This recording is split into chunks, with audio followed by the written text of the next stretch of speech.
we should do at least one day of rehearsal Yeah. like this, but Yeah. you know, with Yep. the bells and whistles that he has over in Okay. college.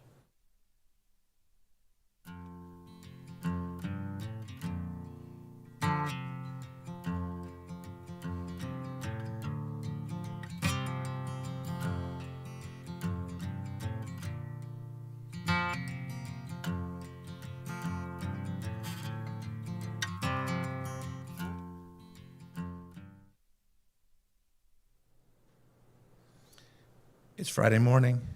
I'm Norman Conti, and you're in the think tank. Welcome. I'm here today with my friend Stephen Stept, and we're going to be talking about and working through just what exactly this show is.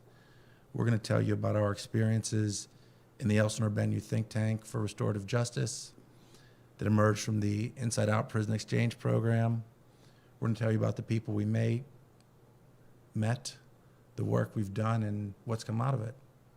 Stephen, welcome. Well, thank you, Norm. It's good to be here as one of the original members of the think tank. It's got a wonderful history, which I think we could talk about. Before we get into that, why don't you tell me a little about yourself? Oh, well, actually, why don't you tell us a little bit about Okay. yourself? Okay, so you're right. Before we get started, I'll tell you a little bit about myself. I'm a sociologist here at Duquesne University. I'm the coordinator of the Social Justice Association, and I'm the Pierre Chouvert Endowed Chair for Mission here at Duquesne University. Since the late 80s, early 90s, I've been studying police culture and socialization.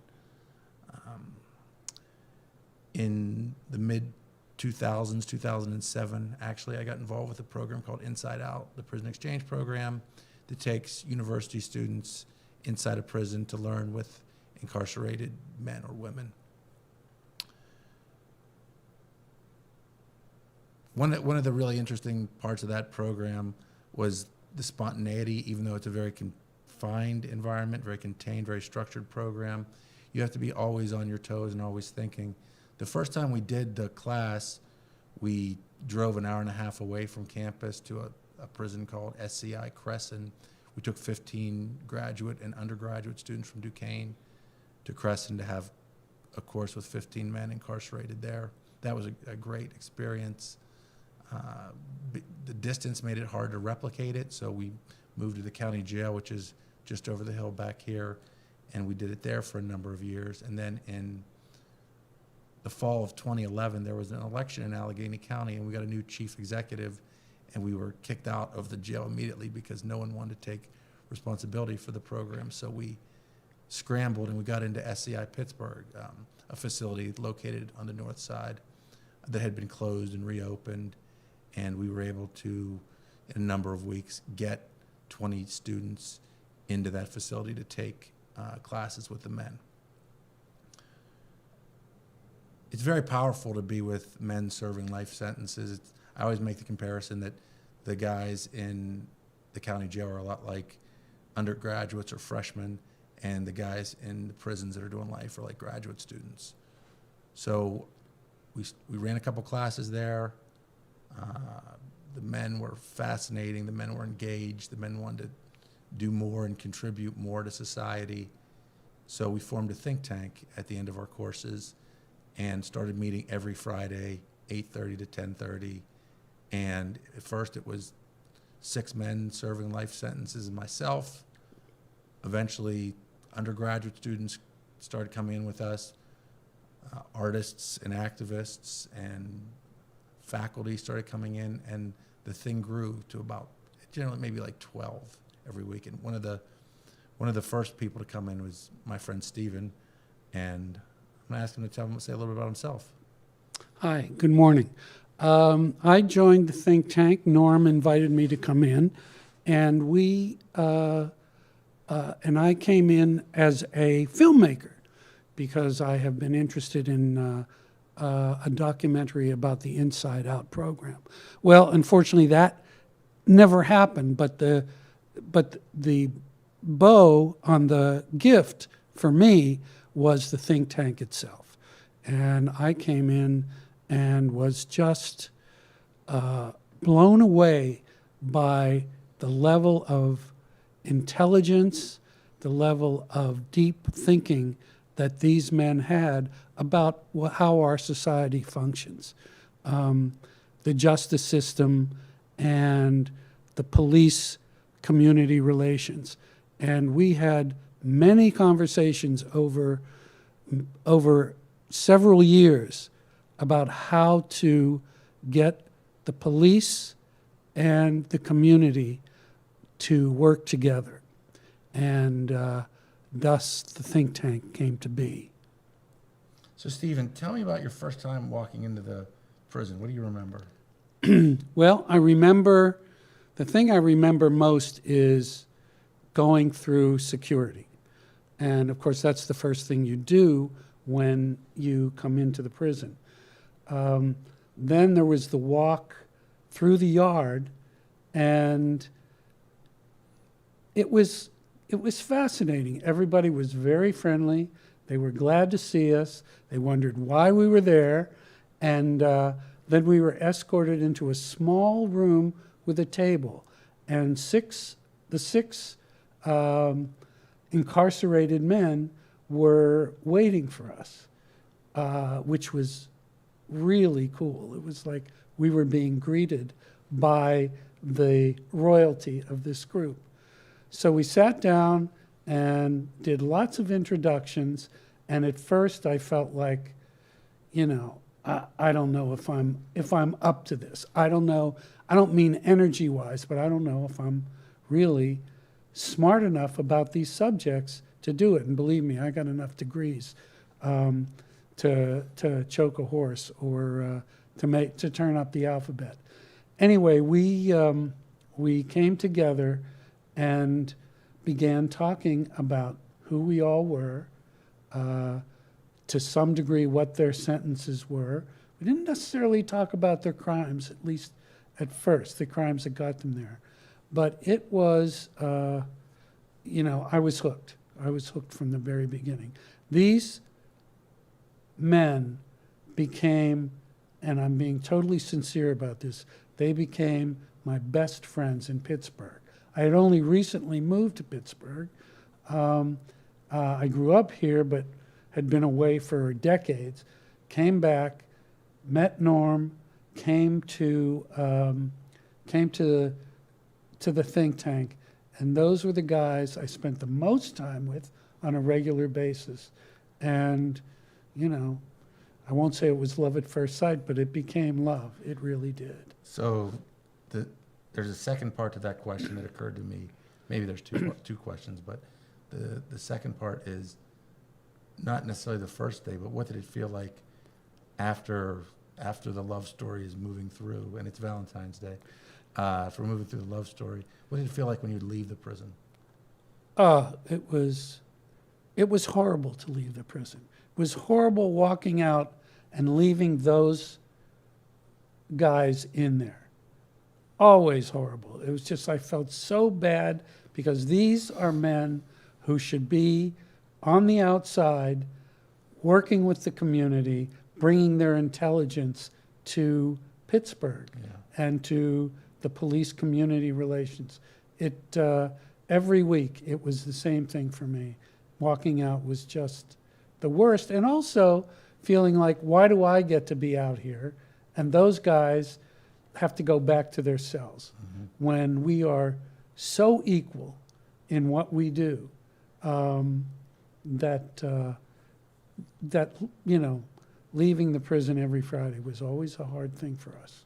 Yeah, it was the worst. So those men, we're talking about Khalifa, Farouk, Fly, Malachi, Sean, and Oscar. And back then, Oscar's still the youngest of all of them, but back then he had just under 10 years in, and that was the shortest amount of time any of them had done.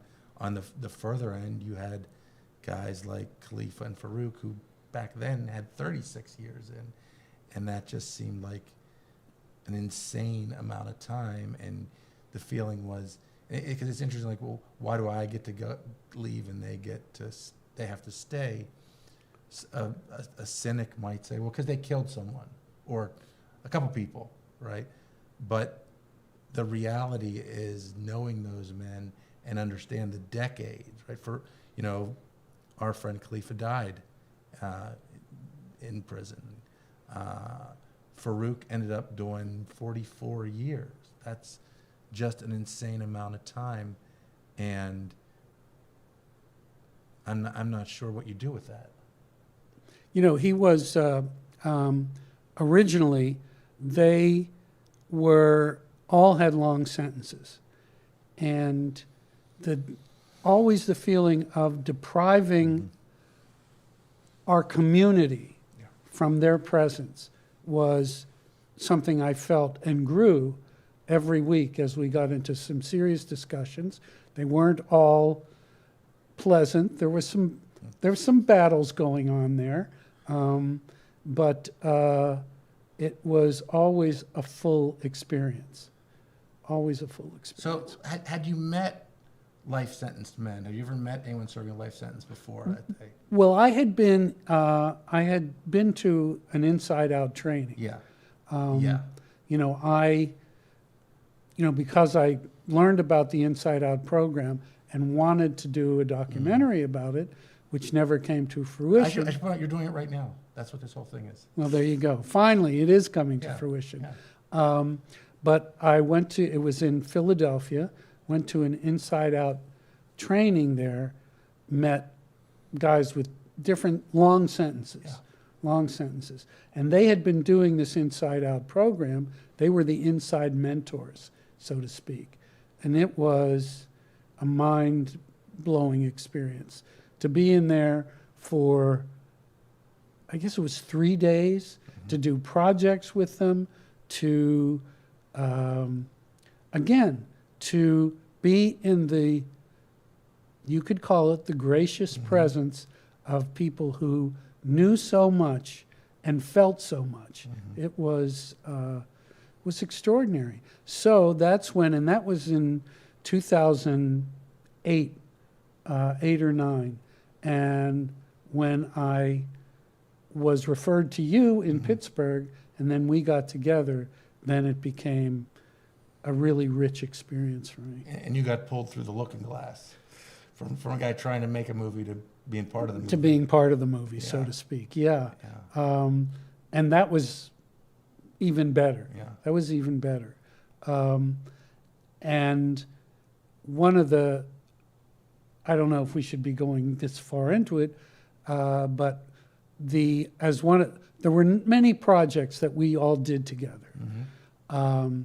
And there were other volunteers from the outside, terrific people. Some were undergraduate students, some were in law school or were on the faculty at Duquesne. And we just did amazing projects with victims rights organizations. We did an art project, prison art project, just down the hall. And then came the crown jewel, which was Norm and the police department finally, after years of trying, put together what's called police training Inside Out. And the guys, our inside guys in the think tank, never thought Norm was going to be able to pull it off. And the fact is, through persistence and finagling, as I like to call it, got the chief of police to agree to do it, and it came to fruition inside the State Correctional Institution of Pittsburgh, and we had an Inside Out training where the inside guys were there, our founding members were all part of it, and an equal number of people from the police veterans came together for I think it was a 12-week Yeah, or it was at least it was a 12-week training, like the Inside Out training. And most of the ones who left, most of the police veterans who finished that course have stayed involved since then. Absolutely. It was really impressive for them. Two things you remind me of there is, actually I had to get about 3 or 4 police chiefs in a row to agree to the program, because that's been back when that chief position was very unstable for a period of time. And the other thing was, no one told me that they didn't think it was ever going to happen until after it happened. And I was sitting there like, what were you doing here? Why did you, it's like, were they laughing at me? It was this really bizarre thing. But Farouk says he always believed it would happen, but he's a bit optimistic. Mm-hmm. So I can believe him, but I'm pretty sure no one, even the outside people that came, didn't think it was really going to happen. I did. You did. You and I Farouk. swear I did. I believe you. I believe. I swear I did. So So we came in when this finally happened, and believe me, many things happened before we finally brought this police training Inside Out class to fruition. But we got permission from both the Bureau of Police and the prison to film it. And we couldn't, I'm sorry, we didn't get permission to film it, but we got permission to record it. And we actually still have recordings of the 12 sessions. that's amazing. I've been working through some of the transcripts of those days, and it's hard to believe it happened. Yeah, yeah. So just taking it back a minute, you were talking about your first experiences at Gradeford getting the Inside Out training. I know that my first experiences meeting men who were going to die in prison was, traumatic isn't probably the right word, but it was powerful. And I remember going back we stayed at a retreat center. I don't know if you did too. Yeah. And we had these kind of beat up rooms, and I would lay in my twin bed, and I would see their faces, right? The impression of this man is going to die in prison is so grave. It's so grave and such a waste. Yeah. And I'm sure clearly the families of victims or the victims do not feel that way. Yeah. But they don't get to know these guys and the process of reformation that they have gone through in all these years. And, they describe it in a way as the first 10 years, they're just pissed off. Yeah. And they're still gangsters. They're still running around inside the same way they did outside. Yeah. And then after a while, it's so interesting because they realize this is life. Yeah. I'm serving life. And then this is my life. I've got to make something of my life. I've got to do something. And that's how they got involved with Inside Out with Lori Pompa, who you'll meet in a subsequent episode. But that was how they grew. And one could only hope that the victims, as resentful as they are, could find forgiveness in their hearts and get to know these people, these men as people, and not as gangsters or murderers in some cases, or dope dealers, whatever they are. There's life means life, as they say. You're in for life. It means you got to do something with your life eventually, and that's what the Inside Out men, both at Gradeford Prison where the training happened, and then our guys in Pittsburgh came to understand. It's interesting to me because you talked about how meaningful it was to be with the guys and do the projects, and then bring the police in and have them work with the guys. And this all starts with the idea of bringing undergraduates in and breaking down those barriers. You're going behind walls to tear down walls between people, and the walls we divide up our own selves with, right? So it's very interesting to me that in a time when everything is so fractured, right, where we had to physically social distance, and then the political things happen that Inside Out, which was this very specific to the criminal justice system, it picks up certainly on issues of race and masculinity and so many things in economics, they tie into that. At the same time, it's almost like as during the same time period where we're doing this work, the stage is being set to just divide this whole country up, and in a way that I don't think we would have seen coming. I didn't. No, we didn't anticipate that. We were on an optimistic curve. We were on the arc of justice, so to speak. We were trying to bend towards. Yeah, we were trying to bend towards justice. Yeah. But these men that I met were so powerful and taught us so much. But it's interesting. One of the things that I took away from the very first training that I did in Graterford was when we broke for lunch and everybody ate the same thing. And it was 2 slices of white bread with a single slice of American cheese in between. And that's what these guys ate every day. That was their meal. That was their nutrition. Yeah. And it was shocking to me. It was just shocking to me that this is all they're allowed to get for their transgressions. It's so started to get a feeling of how hard this life is and what you have to do. And of course, the other thing is understanding that when you're in a prison, you don't really get to express your emotions. Right. You never get to hug anybody. You don't get that kind of human interaction. And always wondering, what must that do to a person? And where do you get that love that you need to exist? Did it when you thought about that, did you think about the way people on the outside do that to themselves?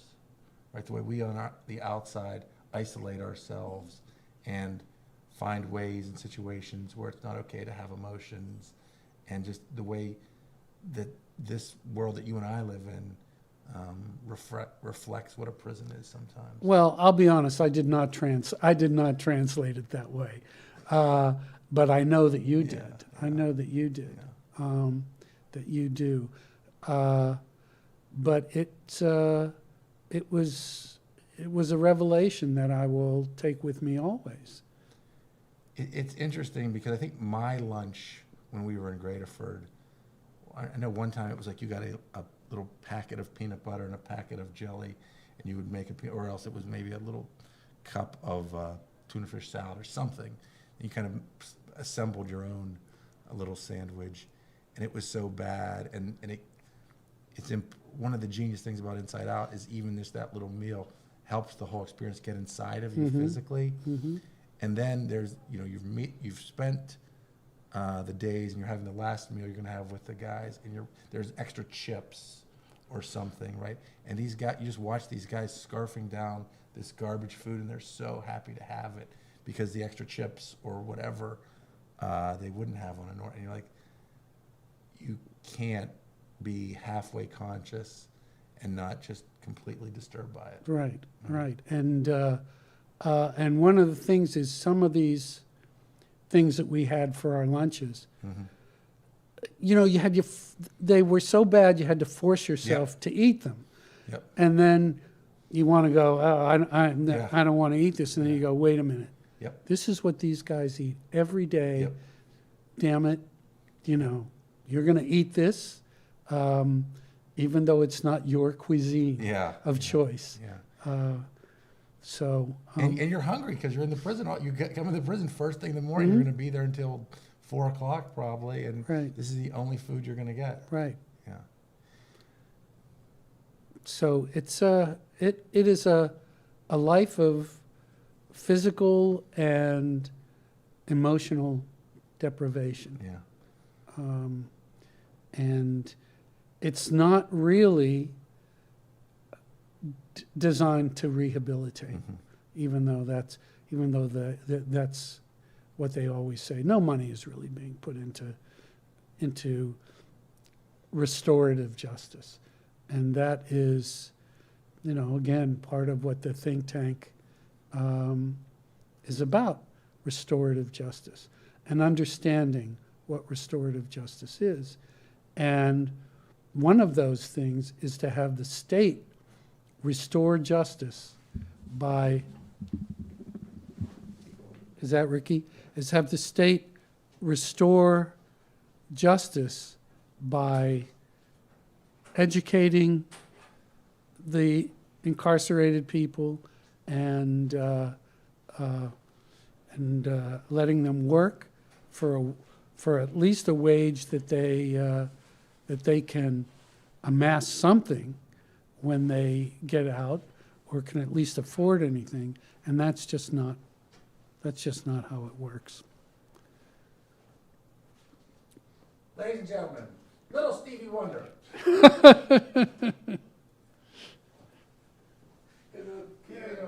How you doing, Steve? Hey, Ricky, how you doing? Good. How you been? All right, I've been well. Glad you're going to be working on this thing. Huh? I'm glad you're going to be working on this thing. You're If going I could ever get here. to. You know what, Ricky? I could come pick you up. You live further than Yeah, but aren't you riding the bus? I am.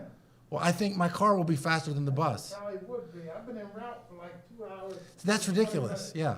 Oh no. So until your car's fixed, I'll just come get you. I thought I had it figured out this morning. You didn't. You did not. Clearly you didn't. So.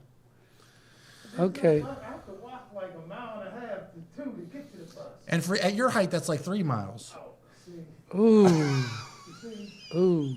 I'm not close enough to That's half a marathon. Ooh. Come on in here and give him some. Give him a taste of his medicine. So. But it's good to see you, Ricky, even if you are wearing a mask. I thought it was mandatory on campus. Well, I don't think it's mandatory Not in here. Oh, There you go. Jeez. I am with it. So what are you doing? Are you Rehearsing. done already? No, We're rehearsing. Don has a Zoom meeting until 11, I think, and he's going to show when he's done with that, he'll show you how to work the board and So switch I'm the not camera. really late. Dude, you're very fucking late. No, I would have been waiting for Don. No, he would have taken you back there and have you doing it now. Yeah. You're just early for next week. But we've already decided that we're going to move into a bigger studio. Really? In And have a different green building. screen. Yeah. We're going to give this thing some production value. This studio looks cozy. It is Well, it's cozy. So you're going to be back there. No, No. we're going to be here, but we're going to be sitting in chairs like this, but there's going to be a real nice photograph of the prison behind us. The prison? Yeah, What prison? SCI Pittsburgh. Well, I think That's a real I nice think photograph. I think Well, The prison. artistically nice. I It's not- think probably every week the background will change, Okay. or Oh, you know. depending upon what the topic Yeah, is? yeah, That makes sense. and put some graphics in with it. You know, we can work to decide what kind of backgrounds we want. When I think podcast, I'm thinking audio. I'm really not thinking visual. Yeah, We're going to have both. yeah. Evidently, somebody decided this was going to be a vodcast, What is that? Video podcast. Oh, okay. That's what it is. So, so anyway, I'm done rehearsing. Okay. I'll interview Ricky if you want. Yeah, great. You want to interview me? Have a seat, Ricky. So you can rehearse. Make the light hotter on him, please. Oh, they say the camera adds 10 pounds. You look like you ate 5 cameras. Adds 40. Ow. This, I had that ready, bam. I always say that line about myself. It's okay. Clearly. Yeah. We can be. what the? Now you broke it. You're fired already. Hey, how you feel? Hey, there's a delay here. I don't like that. It's not. Don't. I think the trick is don't look at that when you're talking because it'll mess you up because of the delay. Look at this guy. Just look at me. Oh. Look deeply into my eyes. Oh, hey. Phew. It's Friday morning. I'm Norman Conti, and you're in a think tank. I'm here with my.